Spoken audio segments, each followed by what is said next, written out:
Hi everyone. This week our focus will be on ethical considerations in qualitative research. I have assigned 2 articles for you to review. One is actually a book chapter from an online book on attending to ethical issues, and that I think provides a nice overall perspective on the purpose of IRB and just general ethical issues. The second, ethical challenges in qualitative research, provides some really nice examples so you can get a better feel for what some of the challenges might look like. There are 2 optional articles as well. The Richardson Schwartz article, I think, does a nice job of digging a little deeper into qualitative specific ethical concerns. And then the Wang et al. Addresses issues with methodological issues when including children in research. So I encourage you to look at either or both of those if they fall within your area of interest.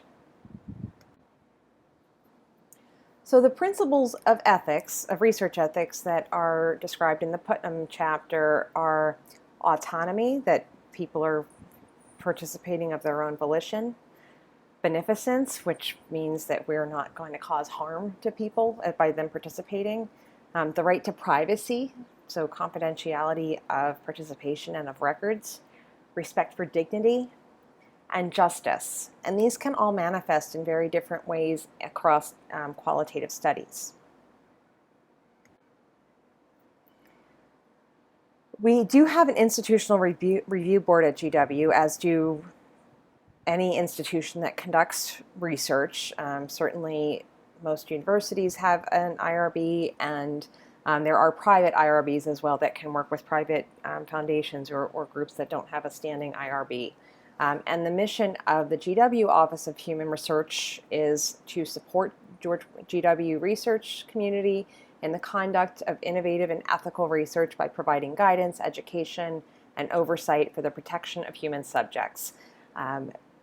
So there are just the simple process of going through an IRB submission helps the researcher or the research team to think through many of the potential ethical issues that could arise, and to plan for those in advance so that they do not become a problem.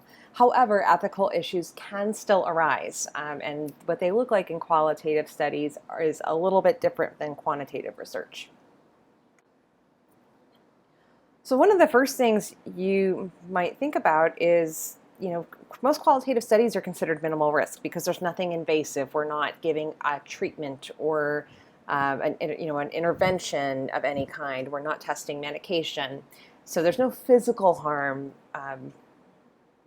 typically for a participant in a qualitative study. However, investigators are not blinded because, remember, in a qualitative study, the researcher is the data collection instrument. We can't have blinding. They know who their participants are. So that's one challenge. They have that knowledge. And then when they write it up, we have to attribute the data to the source.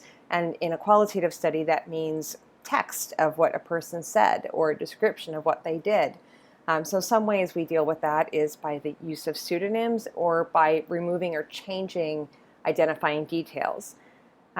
This sounds simple enough, but in some communities it's very easy to identify who people are. For example, if you're in a particular institution and people know the institution that you're affiliated with as a researcher, and they know your area, it may be very easy for them to piece together who your participants were.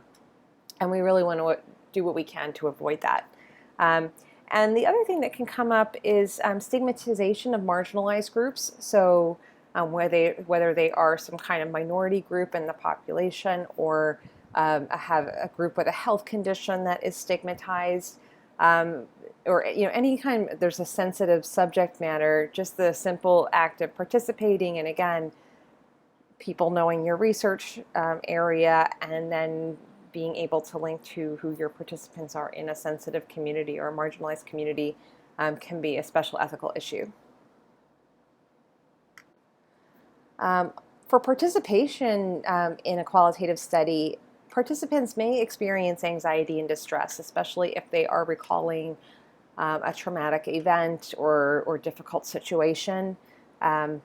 And when we think about the risks to participants, this is usually one of the things that may occur during an interview.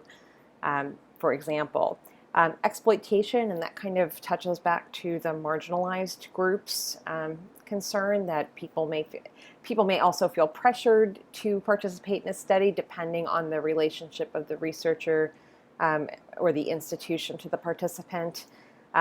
We can misrepresent what people say.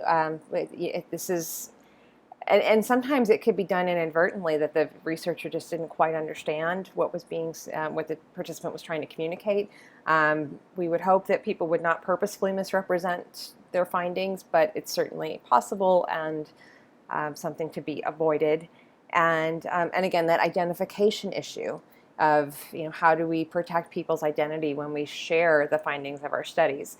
So if you are interested in these or want to learn more about these particular topics, I would encourage you to look at that Richards and Schwartz article, which is optional reading for this week, but they go into these 4 categories in much more detail. So my references this week are from your readings, and I look forward to our ongoing discussion and any questions that you have.